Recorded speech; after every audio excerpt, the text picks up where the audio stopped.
May adlaw. So karon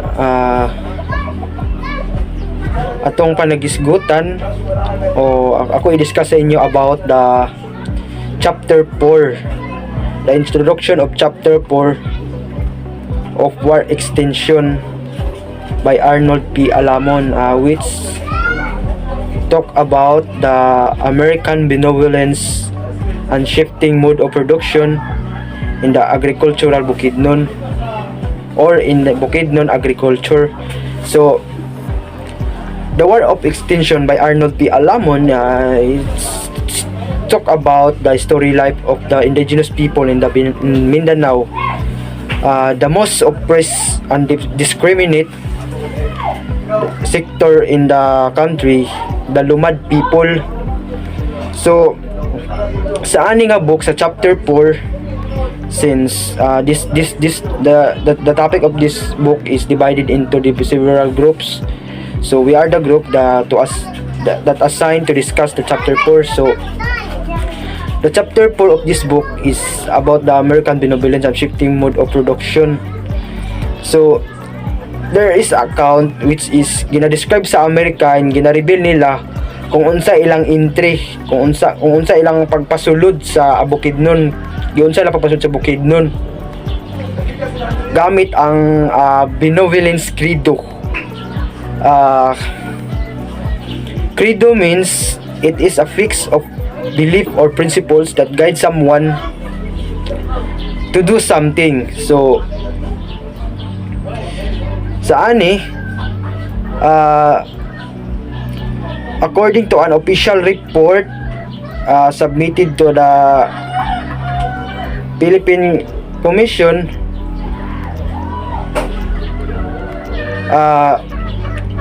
nga si Dean Worcester, the Secretary of the Interior of Colonial Government, datong 1908, ginag-inspect siya sa Bukidnon together with Frederick Lewis and Lieutenant Manuel Fortis Sr.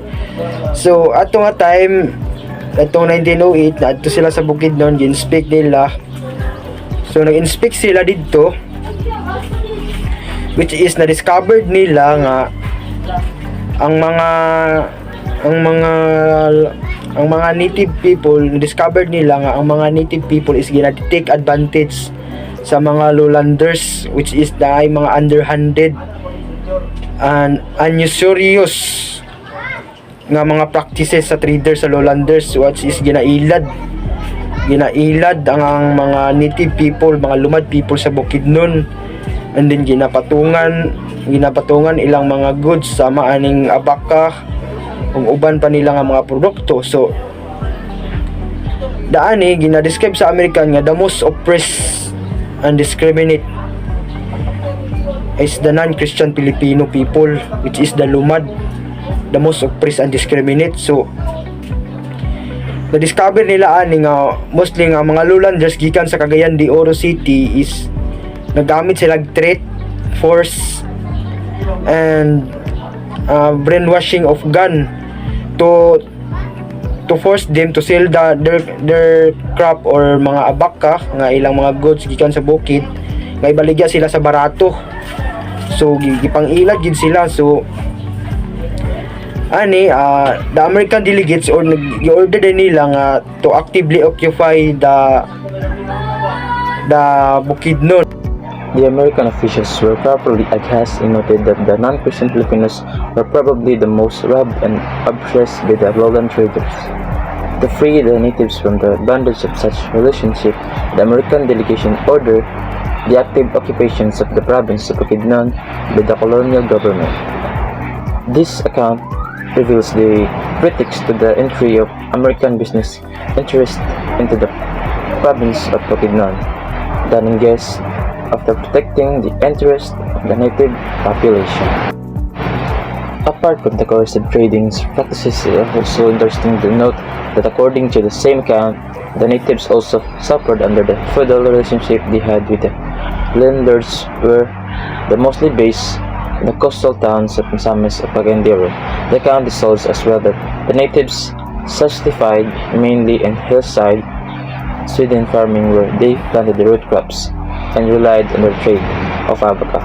As a remedy to these miserable situations, the Americans established settlement farm schools for the Bukidnons where the natives could learn to plant rice and corn.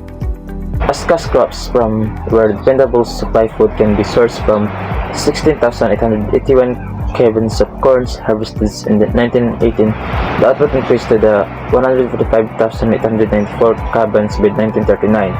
What took place here obviously a management shift in the dominant mode of productions from subsistence farming by the Bukidnon natives to a new economic model introduced by the Americans, large-scale agricultural productions. Under the system, locals were conscripted to become students in the farm workers in these settlements farm schools.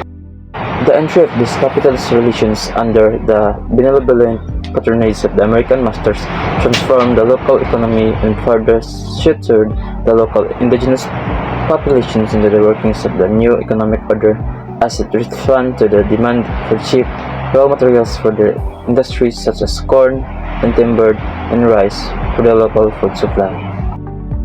The entry of a new mestizo landlord was who mediated between the locals, their resources, and the demands of the new economy was also apparent as the Americans entrusted the affairs of the province to local leaders such as Manuel Fortich Sr., who himself established cattle ranches engaged in a large-scale agricultural production, and basically assumed the roles of the proxy American colonial power in the area. So let's continue. So sa Bukidnon, dili lang siya forest or fertile plants. Pag-abot sa mga Amerikano, they saw that the province also had grassy plateaus and deep canyons. So because of the cool climate and abundant water, Bukidnon became ideal for cattle raising. So ang mga baka nakatabang pod sila. They act as natural barriers against animals' diseases. So even before pag-abot na sa mga American, some Cagayan de Oro range already had thousands of baka in Bukidnon. So this attracted to attention of the American colonial officers who became interested in starting their own range. So soon, a few American military officers and their Filipino ranger friends were given 25 years leases with very low rent over large areas of Bukidnon Valley. One big example was the Diclom Range, owned by Americans, which covered 10,000 hectares. This violated American colonial laws on land limits for settlers' company. So, even nga si Dean War's sister, the Interior Secretary of the Philippine Commission, owned a range near dito sa Valencia with thousands of cattle. Ang iyang guide nga si Manuel Fortich Sr. usa ka Philippine Constabulary Officer, nagtukod pod og iyang kaugalingon nga range sa Malido og Maramag. Surprisingly, mas successful pa siya kaysa mga Amerikano. So si Senior Fortich became very influential Bukidnon's economic and political history. After him, more Filipinos rangers followed. By 1939, there were already 67 rangers in the province, with a total of 58,776 heads of cattle, occupying large pastures land. So, but what were the consequences of this? So, many of these rangers inside the ancestral domains of the Lumad or indigenous people. So as a result, displacement o kasakit ang resulta ani.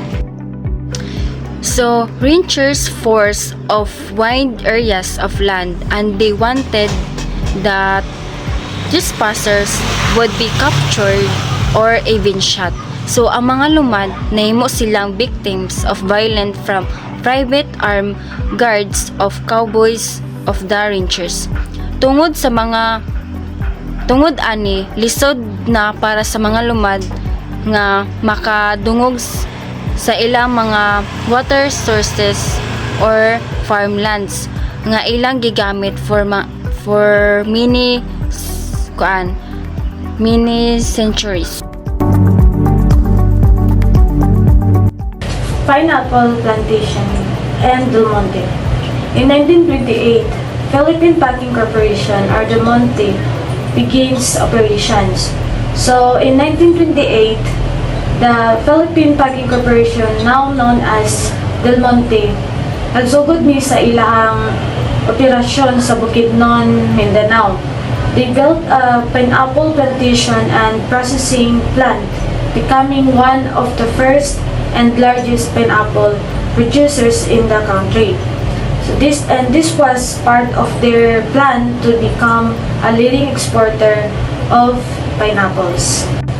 So next, land grants expanded from 1,024 to 34,000 plus hectares. At the beginning, the company only used 1,024 hectares of land, but over time, the land they used grew to more than 34,000 hectares. This large area was planted with pineapples to meet the high demand for production and export. So next, land taken under the Regalian Doctrine. So the Regalian Doctrine is a law that says nga ang tanang yuta nga walay klarong tag-iya is ilaha sa gobyerno. Using this rule, the government took large areas of land even if there were local people already living there. And these lands is ginahatag kini sa Del Monte for their plantation. And because of this, many communities were displaced or affected. In 1930 to 1935, over 277,000 cases of pineapple exported. So from 1930 to 1935, ang Del Monte is nakapa-export o kapin sa 277,000 kahon sa pineapple padulong sa gawas sa nasod, mostly sa United States. And this showed how fast the pineapple industry grew and how it helped the Philippine economy, although it also had negative effects on local land and communities. And let's move on to export-oriented economy. Camp Phillips replica of small town America. Ang Camp Phillips is gitukod sa Del Monte sa Bukidnon para sa ilang mga Amerikano o Pilipinong opisyal. And mura siya lungsod sa Amerika ang permani, with clean streets, nice houses, and modern facilities, showing how foreign lifestyle were brought into the Philippines through export-driven industries. Okay, next, wealth and privilege for executive versus poverty among lumad. So, ang mga officials sa kumpanya, they lived comfortably and enjoyed good pay and benefits, while ang mga lumad na nagtrabaho sa plantasyon nagpabiling pobre. They received low wages and lived in poverty. This shows the large gap between the rich few and the poor majority in export industries. Okay, last is landliness and economic exclusion continue. So, tungod sa pagdako sa plantasyon, many local farmers and indigenous communities lost their land. Nawadan sila yuta o wala pa dyan na apel sa mga benepisyo sa ekonomiya. Even though sila ang nagtrabaho o ang ilang yuta gigamit, wala dyan sila nakapahimulo sa kalambuan. So now, let's continue. In Agusan del Sur and Davao del Norte, large lands ranging from 1,000 to 23,000 ka-hectare have been taken, which is giangkon. From lands that are ancestral lands of the Lumads, These were used by the government and private companies to build large plantation.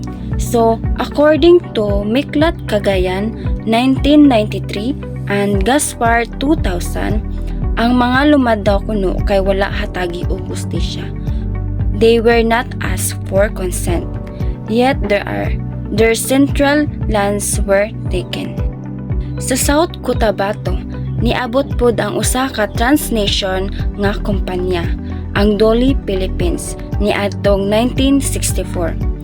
Nagsunod sa success sa Del Monte sa Bukidnon sama sa Del Monte Dolly nga nakakuha sila og yuta nga walay dakong limitation, including ana ang lands from migrants nga gihatagan sa National Lands Settlement Administration ug mga yutang kabilin sa mga bilaan and central lands of the Bilaan tribes.